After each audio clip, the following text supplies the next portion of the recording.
All right, we are at the bridge again looking for crocodiles at 9 in the morning. We brought our coffee, but we don't see any. So it's really hit or miss every time we come to this bridge. We got pretty lucky the first day. We saw like 2 or 3, I think. All right, guys, I am walking to the beach. I think it's 4 Mile Beach, and the sun came out, so that's nice. Just gonna have a chill day today, read a book and stuff like that. I'll show you what the beach looks like when I get there.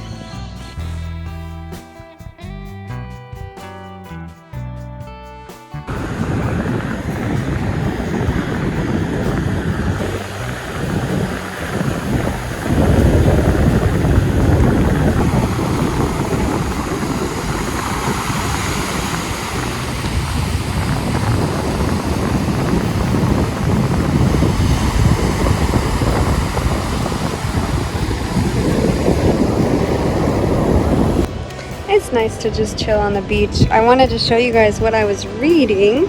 So I cannot see. It is called Sacred Sex. I know you're like, what? Why are you reading that book?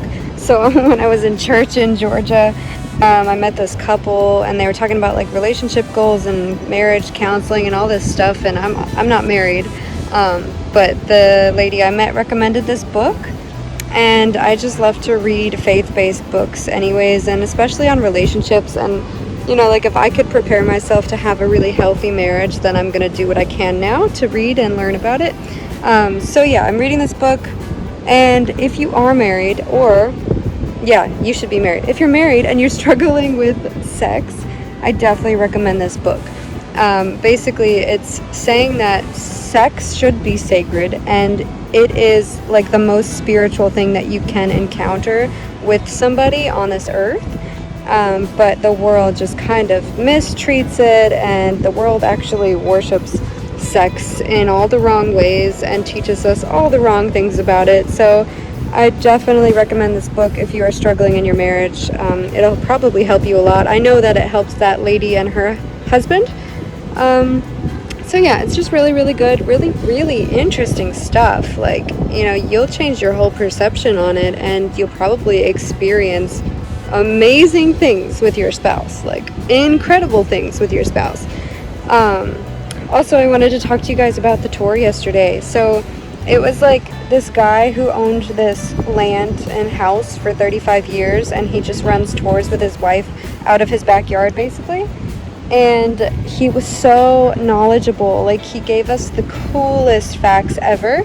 The only thing I think that was kind of off-putting was he was very political, and he spoke of a lot of negatives about the politics and the forest and stuff like that, you know, bringing awareness to the people of like what should be done, but what, you know, the government's not doing.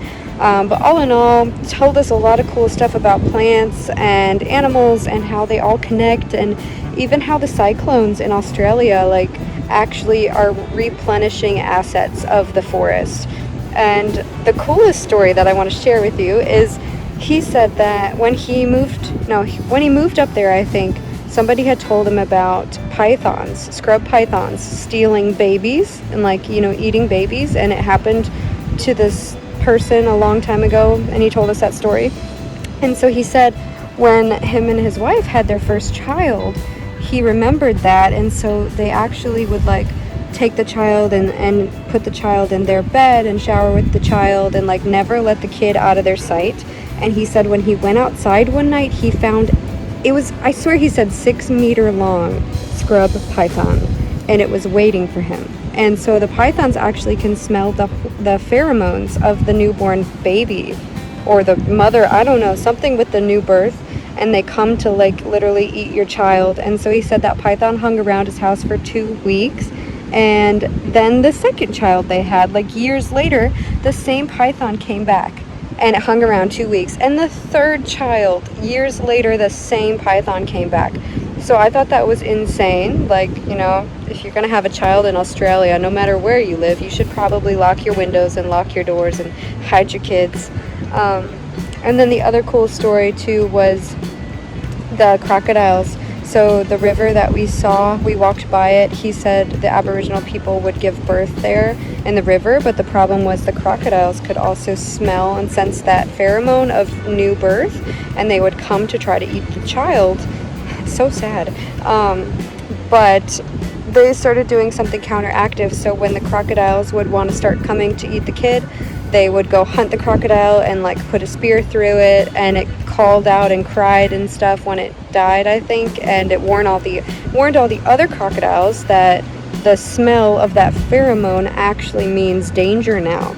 So they actually changed like nature by creating that new situation where when they do have children, the crocodiles will actually go the other way because they're like, oh, that pheromone actually means death.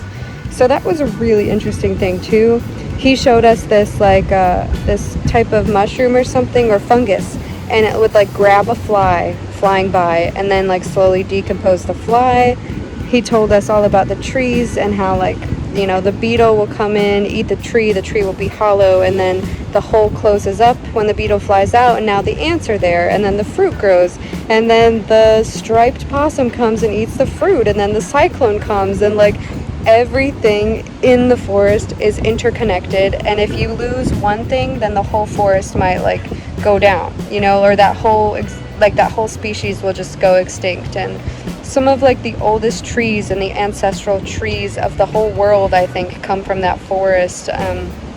It's just, there's so much information on the oldest rainforest in the world, and it was really, really, really intriguing to just learn about all that, and also to learn that people have a role to play in nature. And he said that the government removed the native people from that forest in like 18 something, and all of everything kind of got out of whack because the reptile population increased, and so now they're eating a lot more of the mammals. But when the people lived there, they kept the reptiles in check.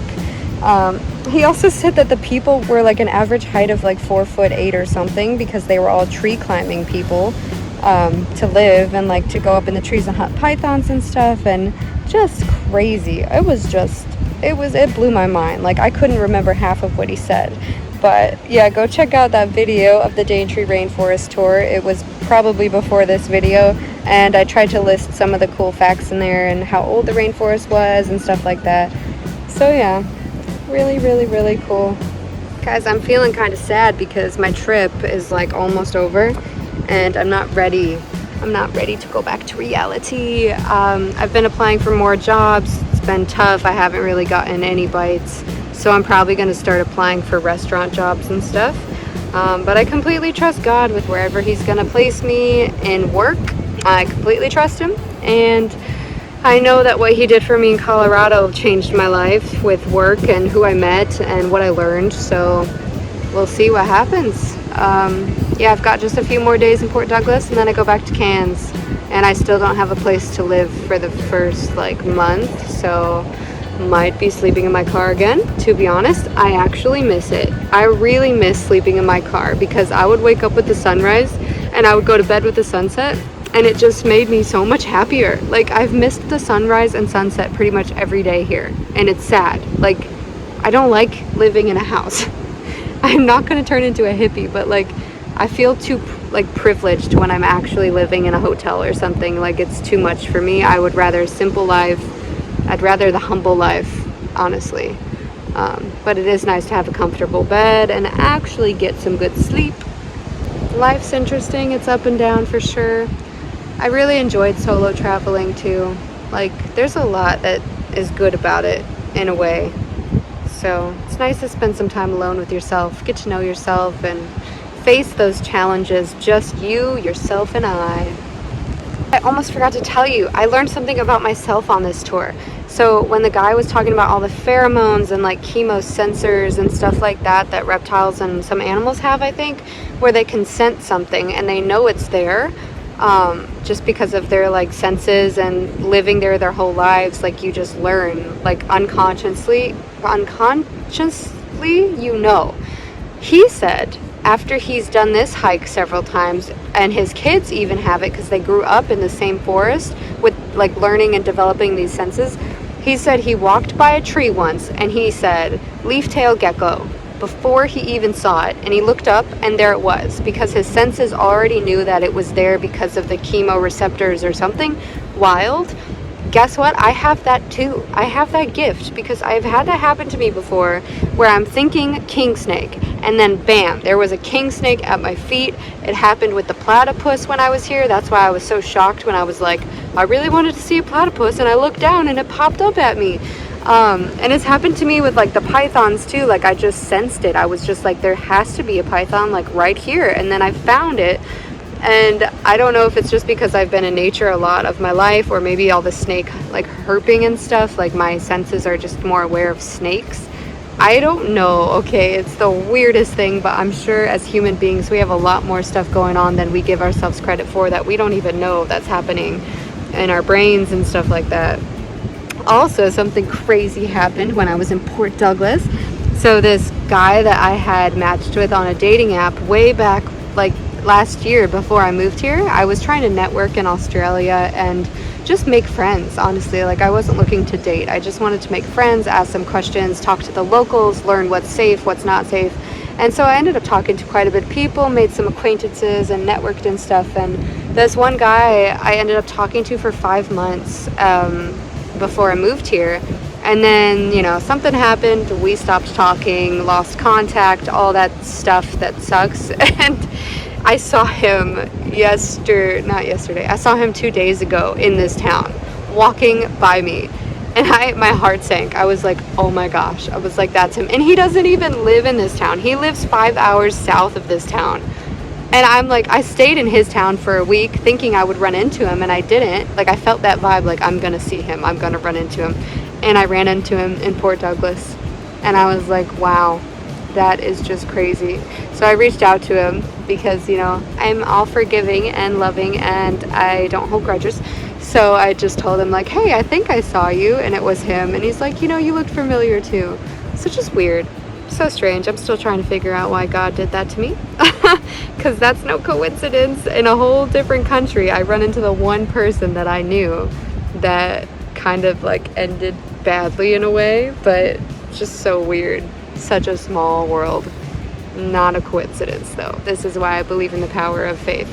Also, that tour that I did in the Daintree actually made my faith so much stronger because of all the interconnections of everything, all the trees and how the trees germinate and like reproduce and how the bugs play a role in that, and like the amount of connections.